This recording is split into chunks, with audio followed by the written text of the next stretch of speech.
ஒரு மாசான நியூஸ் வந்திருக்கு. கிரிக்கெட் உலகத்துல ஒரு புத்தம் புது சரித்திரம் உருவாகி இருக்கு. சும்மா இல்ல, 6வது தடவையா ஒரு ஃபைனலுக்குள்ள சவுத் ஆப்பிரிக்கா வந்திருக்காங்க. யாரும் பண்ணாத ஒரு விஷயத்தை இவங்க பண்ணி காட்டி இருக்காங்க. விஷயம் என்னன்னா, இப்போ மகளிர் உலக கோப்பை நடந்துகிட்டு இருக்கு. இனிமே கொஞ்சம் போட்டிகள் தான் மிச்சம். இப்போ ஃபைனலுக்குள்ள தென்னாப்பிரிக்கா மகளிர் டீம் வந்துட்டாங்க. இது சாதாரணம் இல்ல. 52 வருஷங்களுக்கு பிறகு தென்னாப்பிரிக்கா அணிக்கு ஃபைனல் டிக்கெட் கிடைச்சிருக்கு. ஏன்னா 1973 இருந்து தான் மகளிர் உலக கோப்பையே நடக்க ஆரம்பிச்சது. ஆனா தென்னாப்பிரிக்கா அணி 1997 தான் இதுக்குள்ளேயே வந்தாங்க. ஆனா இப்பதான் முதன்முறையா ஃபைனலுக்கு வந்திருக்காங்க. அதுவும் ஏதோ சாதாரண டீமை அடிச்சிட்டு வரலைங்க. முதல் செமிஃபைனல்ல தென்னாப்பிரிக்கா டீம் இங்கிலாந்தை சும்மா மிரட்டி தோக்கடிச்சு ஃபைனல் டிக்கெட்டை பிடிச்சிருக்காங்க. இந்த டீமோட ஆண்கள் அணியே ஐசிசி 50 ஓவர் உலக கோப்பை ஃபைனலுக்கு இன்னி வரைக்கும் போனது இல்லை. ஆனா மகளிர் டீம் அதை சாதிச்சு காட்டியிருக்காங்க. ஒரு சரித்திரம் படைச்சிருக்காங்க. தென்னாப்பிரிக்கா கிரிக்கெட் வரலாற்றிலேயே 50 ஓவர் உலக கோப்பையிலோ அல்லது ஒரு நாள் உலக கோப்பையிலோ தென்னாப்பிரிக்கா அணி ஃபைனலுக்கு போறது இதுவே முதல் தடவை. அவங்க ஆட்டத்தை ஒரு தடவை பாருங்க.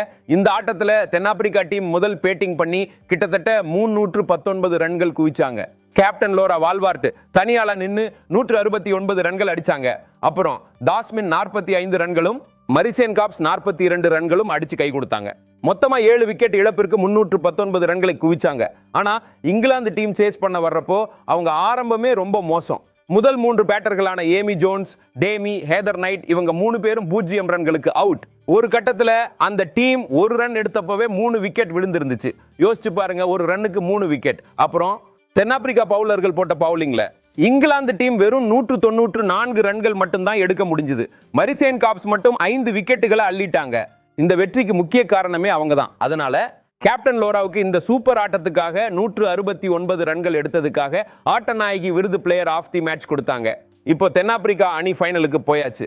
அடுத்து நம்ம இந்தியாவுக்கும் ஆஸ்திரேலியாவுக்கும் இடையில செமி ஃபைனல் இருக்கு. இதுல யாரு ஜெயிக்கிறாங்களோ அவங்க தான் ஃபைனலுக்கு போவாங்க. ஆனா ஒரு ஆச்சரியமான விஷயம் என்னன்னா, தென்னாப்பிரிக்கா டீம் கடந்த 2 வருஷங்கள்ல மட்டும் 6வது தடவையா ஃபைனலுக்கு வந்திருக்காங்க. T20 மகளிர் உலக கோப்பை 2023 ஃபைனல், D20 ஆண்கள் உலக கோப்பை 2024 ஃபைனல், T20 மகளிர் உலக கோப்பை 2024 ஃபைனல், D20 பதின்ம வயதினர் அண்டர் 19 மகளிர் உலக கோப்பை 2025 ஃபைனல். அதனால இவங்க ஃபைனலுக்கு வருவாங்கன்னு யாரும் நினைக்கல. ஆனா இப்போ அவங்க கம்பேக் கொடுத்திருக்க விதம் இருக்கே சாம்.